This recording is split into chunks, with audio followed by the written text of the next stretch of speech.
tidak mendidik, ya, tidak menyelesaikan persoalan, maka yang sebaiknya tidak dipilih melakukan pembubaran, tapi pembinaan. Dan saya tidak pernah secara pribadi memang benturan dengan beliau, tidak pernah. Ya, kita berjuang, saya melalui jalur Majelis Ulama Indonesia, dan dia tentu dalam banyak hal kadang-kadang bisa bertemu, tapi juga kadang-kadang tidak bisa bertemu, karena beliau menggunakan torekahnya sendiri, cara metode berpikirnya. Saya tentu metode berpikir sendiri, walaupun sama yang ingin kita perjuangkan ini, tapi caranya berjuang yang beda. Sampailah kita pada suatu keadaan sejarah di mana orang benar bermusuhan dengan orang benar. Orang mempertahankan kebenarannya berbenturan dengan orang yang juga mempertahankan kebenarannya. Orang ini. Kami berjanji akan menjaga keutuhan NKRI, setia kepada Undang-Undang Dasar 45 dan Pancasila. Kami berjanji tidak akan saling caci maki. Kami berjanji akan saling menjaga kehormatan. Kami berjanji akan membantu aparat polisi, tentara di negara ini untuk menjaga keamanan. Kami semua sebagai rakyat Indonesia siap mati mempertahankan NKRI dan menjaga keamanan bangsa dan negara. Demi Allah, sesama muslim saudara kami. Demi Allah, sesama muslim saudara kami. Allahu Akbar. Segala yang baik datang dari Allah, segala yang salah karena dhaifnya saya mohon dimaafkan. Assalamualaikum warahmatullahi wabarakatuh. Assalamualaikum warahmatullahi wabarakatuh. Waalaikumsalam warahmatullahi wabarakatuh. Di sini berkumpul dari seluruh kalangan elemen anak muda, dari mulai Laskar Sakera, ada dari Banser, ada dari Kokam, FPI, Kiai Muda Madura, Kiai Muda Tawal Kuda, dan lain sebagainya, berkumpul sepakat untuk bersama-sama menjaga negara kesatuan Republik Indonesia. Takbir! Allahu Akbar! Kami tidak mau dipecah-pecah. Kami kepengen satu dalam wadah negara kesatuan Republik Indonesia. Takbir! Allahu Akbar!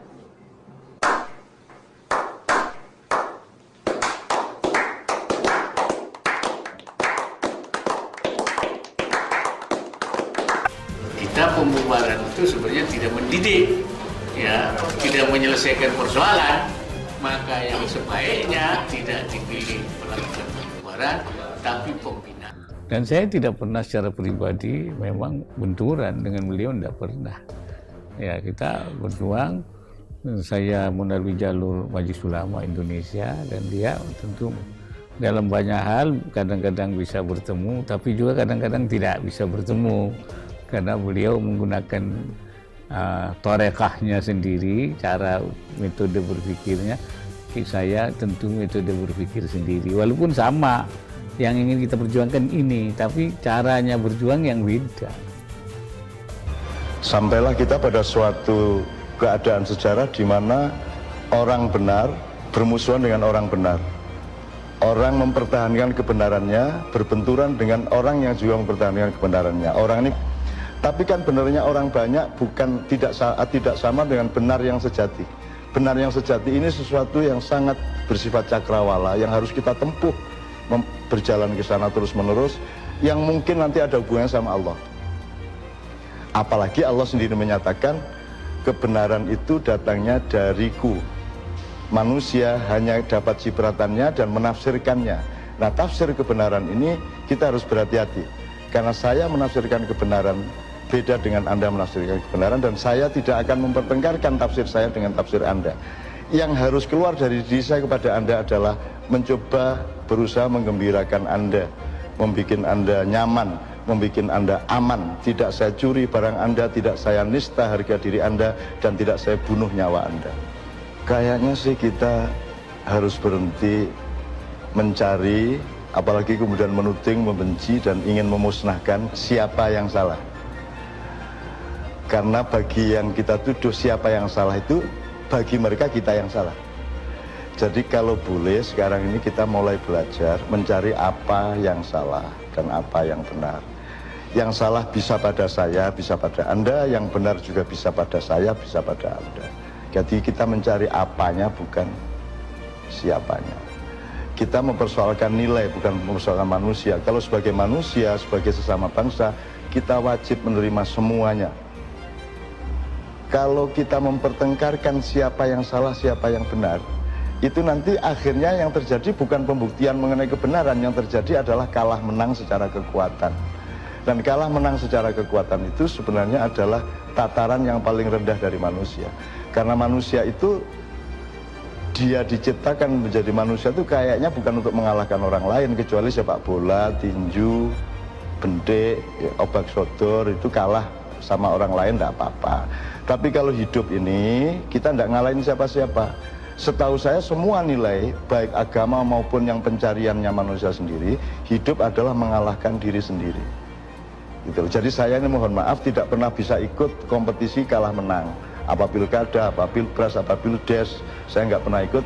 Karena saya ini sangat sibuk untuk berperang melawan diri saya sendiri, supaya saya tidak terlalu kalah sama diri saya sendiri. Itu juga sampai tua begini nggak selesai-selesai. Jadi saya nggak punya waktu untuk ikut kalah menang, karena saya itu nggak akan pernah tega menang lawan orang. Dan saya juga nggak mau kalah, gila apa? Saya juga nggak mau kalah, makanya saya nggak mau menang juga. Maka saya hidup di tataran bukan kalah menang. Saya hidup di tataran kita berlomba untuk saling mengamankan satu sama lain. Kita berlomba untuk saling menyamankan satu sama lain. Kita berlomba untuk saling menyumbang kearifan, kebijaksanaan, supaya output dari kita itu bisa puzzling menjadi keseimbangan bersama, keseimbangan sosial. Karena yang saya alami dan kita alami bersama Indonesia akhir-akhir ini adalah ketidakseimbangan hampir komprehensif, hampir total. Cara berpikir kita tidak seimbang, cinta kita juga tidak seimbang, hubungan antara hati dengan pikiran tidak seimbang, hubungan antara individu dengan masyarakat tidak seimbang, antara kelompok masyarakat dengan kelompok lain juga terdapat ketidakseimbangan, antara rakyat dengan pemerintah juga penuh ketidakseimbangan. Bahkan teknis pertimbangan perekonomian tok saja itu juga penuh ketidakseimbangan. Jadi menurut saya, mending daripada saya memamerkan dan menyombongkan kebenaran saya, dan Anda juga nanti mempertahankan diri dengan memamerkan dan menyombongkan kebenaran Anda, mending kita kerjasama untuk mencari bersama-sama kemungkinan untuk menciptakan keseimbangan nasional. Jadi kalau kita naik bis, itu rasa kita rasa bis, bukan rasa kol, bukan rasa kereta api. Jadi cara berpikirnya, cara berhitungnya ya bis. Terutama supirnya, mau belok di perempatan, mau nyalip, itu dia harus tahu besarnya bis, gitu kan? Jadi cara berpikir orang naik bis adalah cara berpikir bis. Kalau kita orang NKRI, sikap kita harus sikap NKRI, cara berpikir kita harus cara berpikir NKRI, bukan cara berpikir PDIP, bukan cara berpikir Golkar, bukan cara berpikir Hizbut Tahrir, bukan cara berpikir Nasdem atau apapun. Cara berpikir kita harus NKRI. Kalau Anda berkuasa, Anda justru yang paling berkewajiban untuk berpikir NKRI, bukan berpikir kariermu sebagai presiden, kayak sebagai menteri, tapi berpikir mempersembahkan seluruh jiwa raga kita ini untuk kepentingan utuhnya NKRI, tunainya NKRI itu. Berpikir itu misalnya gini, tidak ada dong kalau kita berpikir NKRI, tidak ada kelompok Bhinneka Tunggal Ika. Masa Bhinneka Tunggal Ika kelompok? Kalau Bhinneka Tunggal Ika itu kalau kita mau unjuk rasa Bhinneka Tunggal Ika, ya semuanya kita ajak. Karena penduduk manusia, jin, setan, iblis, demit, segala macam itu ya Bhinneka Tunggal Ika. Ente juga jangan pikir cuma manusia yang menghuni Indonesia, ada banyak yang lain. Dari masa silam maupun dari masa depan, ada yang dari langit, ada yang dari Homo sapiens, ada muda, masih ada sisa-sisa semuanya itu yang jadi penduduk. Dan semua kita terima. Bagaimana cara kita menerima semuanya kalau memang Bhinneka Tunggal Ika? Satu-satunya jalan kita harus punya kematangan, harus punya keluasan berpikir. Bagaimana semuanya, mau FPI, mau Hizbut Tahrir, mau Ahokers, mau siapapun dituntut untuk memiliki kearifan, kebijaksanaan dan ilmu yang seluas-luasnya untuk saling mengapresiasi satu sama lain. Kita tidak bisa meneruskan negara di mana yang satu merasa dirinya malaikat dan menuduh lainnya setan, dan bukan hanya menuduh karena dia berkepentingan, dia yakin dia malaikat. Dia yakin dia seperti malaikat dan yang lain diyakini itu setan. Jadi kalau saya pernah ngomong, ini bukan Bharatayuddha, ini Pandawa Yuddha, karena masing-masing merasa Pandawa, masing-masing merasa Yudhistira, merasa Bima, merasa Arjuna, Nakula dan Sadewa.